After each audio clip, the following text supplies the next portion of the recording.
बोल गजानन जी महाराज की।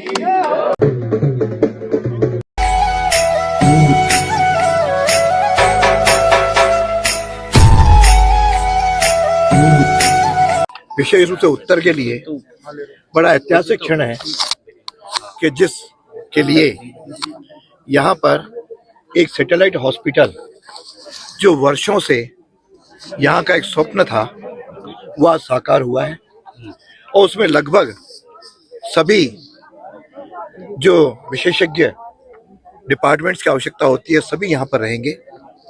50 बेड होंगे और लगभग 26 करोड़ रुपए यहाँ पे खर्च होंगे और जिसके कारण से क्षेत्र के आसपास लगभग 1 लाख लोगों को राहत मिलेगी।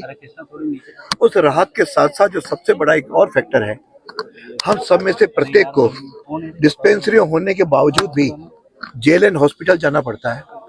जेएलएन हॉस्पिटल पे भी लगातार लोड बढ़ रहा है, उससे उसका भी भार कम होगा।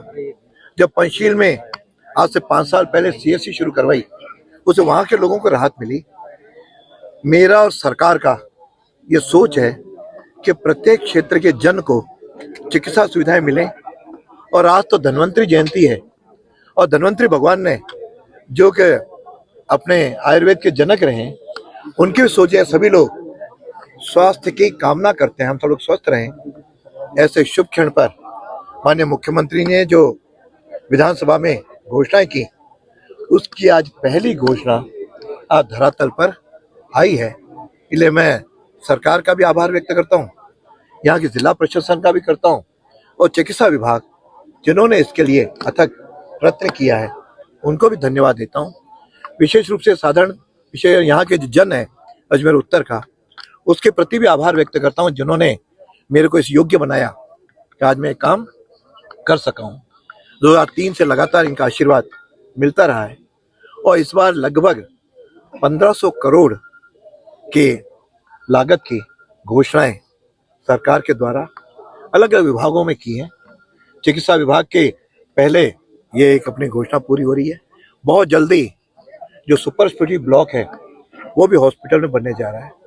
रामनगर में एक पंचकर्म की आयुर्वेद हॉस्पिटल भी बनने जा रहा है और साथ में इन सब के ऊपर जो आयुर्वेद विश्वविद्यालय है, प्राकृतिक विश्वविद्यालय है, उसके लिए भूमि का आवंटन लगभग अंतिम चरणों में है, एक तरह से हो ही गया है।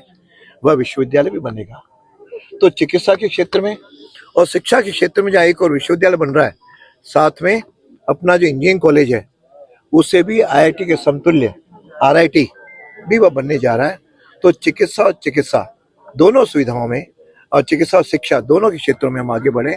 तीसरी अजमेर की समस्या जो बड़ी पानी की थी, उसके लिए भी लगभग 600 करोड़ की स्वीकृति हुई है। लोहागढ़ के अंदर एक SR7 की तरह रिजर्वायर टैंक भी बनने जा रहा है। यहाँ पे एक विवेकानंद स्मारक है, आज तक उस पर विवेकानंद मूर्ति नहीं बनी। 12 जनवरी से पहले वहाँ पे एक बड़ी मूर्ति की भी स्थापना हो जाएगी। मैं तो एक एक क्षेत्र को हम आगे लेते जा रहे हैं और कई बार आज का न्यू टेक्नोलॉजी का युग है, तो अजमेर के IT पार्क भी बना है। इस ग्रामीण क्षेत्र के अंदर एक स्पोर्ट्स कॉलेज की भी घोषणा हुई है। मैं समझता हूँ एक एक घोषणा को गिनाने की बार बार आवश्यकता नहीं है, लेकिन अजमेर के लिए पर्याप्त हुई है। विशेष रूप से कोटड़ा में हरिभाऊ उपाध्याय नगर में जो सुरक्षा के दृष्टि एक थाने की भी आज भूमि का आवंटन हो गया है। सबसे पहले यहाँ उसका निरस्त करने का विषय थे तेलंगाना हाउस की, वह भी हुआ। मैं समझ जनता ने जिन आशाओं और आकांक्षाओं के साथ मेरे पे आशीर्वाद दिया, उन सब पे खरा उतरने की कोशिश कर रहा हूँ। मुझे विश्वास है कि आगामी वर्षों में अजमेर के जन को लाभ मिलेगा और मैं तो एक दृष्टि दी है कि एक तरह से न्यू अजमेर हम क्षेत्र को मिला करके जब दिल्ली, न्यू दिल्ली इस प्रकार को बने, क्यों नहीं हम अजमेर में भी अंदर के क्षेत्र जो हमारा प्राचीन अजमेर वो तो आदरणीय है, हमारे लिए है ही महत्व का, लेकिन साथ में एक न्यू अजमेर की भी हम कल्पना करके उसको धरातल पर लाने की कोशिश करें। उसके लिए सरकार को मैंने ड्रेनेज सिस्टम बनाने के भी निर्देश दिए हैं, जिसकी कमेटी बन गई है। मैं समझ बहुत जल्दी यहाँ पे एक ड्रेनेज सिस्टम भी बनने की योजना बनेगी और उसके लिए मैंने अधिकारियों को कहा है अजमेर के विकास के लिए पैसों की चिंता न करें, लेकिन जो घोषणाएं हों उनको धरातल पर सही रूप में जन के हित में और आप क्रियान्वित करेंगे तो ये अजमेर निश्चित रूप से निखर करके आगे आएगा।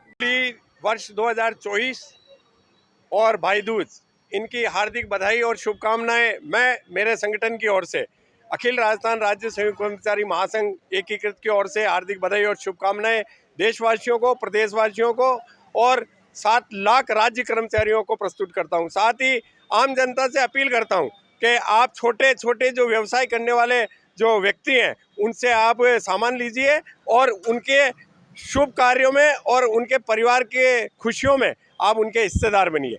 और साथ ही पटाखे छुड़ाएं तो आप अपने बच्चों के साथ खड़े रह के उनका मनोरंजन करिए, उनकी सेफ्टी करिए और दीपावली को हर्ष और उल्लास से मनाइए। कांति कुमार शर्मा, जिलाध्यक्ष एकीकृत महासंघ अजमेर।